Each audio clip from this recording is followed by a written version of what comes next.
But computing resources grew. 2000, we had 72 million hosts. And then by 2006, we had almost 4 million hosts on the internet. And that is astonishing growth if you think how fast that happened. And then the number of users that are using these also grew, which obviously grew the servers. And we had like 461 million users in 2001 using the internet. Pretty astonishing. So 2006 was kind of a magic year. This was the year where people like Eric Schmidt, our executive chairman of the board for Google, super smart guy, started to piece things together and started connecting together these ideas of like software as a service. In fact, by all my reading, he was deemed one of the first people to ever use the term cloud computing. Because as I mentioned before, in the 90s, we tried app hosting. Nobody wanted to hand over their data. Nobody wanted us to run their application. But somehow, magically, in 2006, when you call it cloud computing, everybody seemed a lot more comfortable, at least beginning to be comfortable with this idea. And then also in 2006, Amazon launched Amazon Web Services. And this was the first provider that was out there. And I love this picture here because it's kind of like Amazon's the baby, bright-eyed, I'm new to the party. And the older sister is really looking there like, didn't we try this in the 90s called application hosting? And as the way with technology, sometimes, if you know nothing, you're going to win because you're just sort of looking at it from a different perspective. There's this whole notion of innovation cycles that you can read about that happen over and over again in technology. So where did Google enter the picture? So Google entered into this picture in 2008. We launched two things kind of simultaneously, hitting different parts of helping to make the cloud happen. One part is we launched Chrome Data, which is astonishing because just recently it looks like Chrome has become the most popular browser in the world, and that's in like 4 years, which is astonishing growth. But Chrome came out in data, and Google App Engine, this place where you could host Python and Java applications, came out. So we're trying to tackle the cloud from two parts. One was the usability end, where we're making the internet easier to use with the browser, and we were starting to create a platform where you could actually create applications and host applications on the internet. In 2010, we launched actually Google Cloud Storage. I can't tell you the number of tera, exa, petabytes, whatever it happened to be in cloud storage. I can tell you it's sufficiently big. So Google Cloud Storage is an object store in the cloud. It stores a ton of data. There are many, many places you probably hit this, whether you go to a website and images show up or things like that. But we launched that service actually in 2010. Then 2011, we took App Engine out of beta. This is where you could tell Google was very serious in this market. We put down an SLA where we said, hey, we will guarantee certain sets of APIs will be around, we'll have a deprecation policy and so forth. Very important to all of us, as developers and engineers, that if you're going to build it, it will still be there a year from now if you're betting a business on it.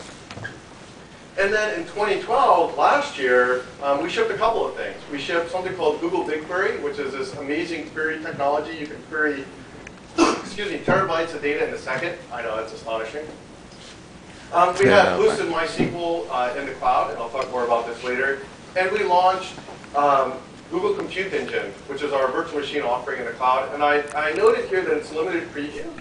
Google differentiates here. Limited preview means there are workloads in production, people are paying us, and we are happy to have you come and try Compute Engine, but we're just not going to open up the doors fully open just yet, but we are happy to help you use it.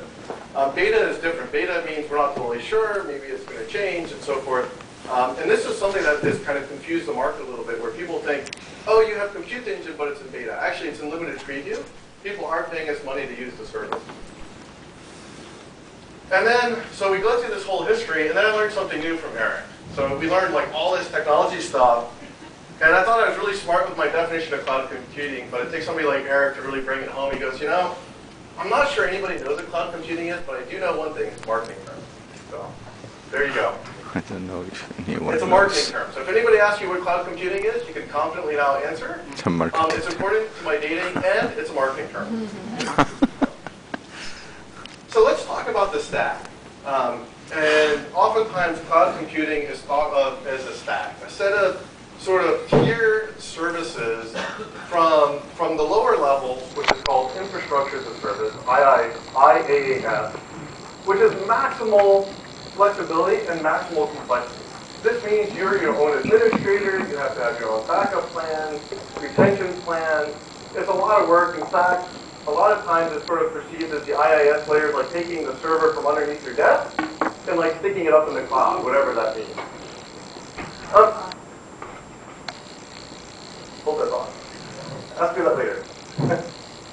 Somebody said without their privacy. Actually, I disagree with that, but I'll tell you why I disagree with that later. And I'll show you some of the things that Google is doing to be very, very, very careful about end user data. And I'll talk about some of the messages around that.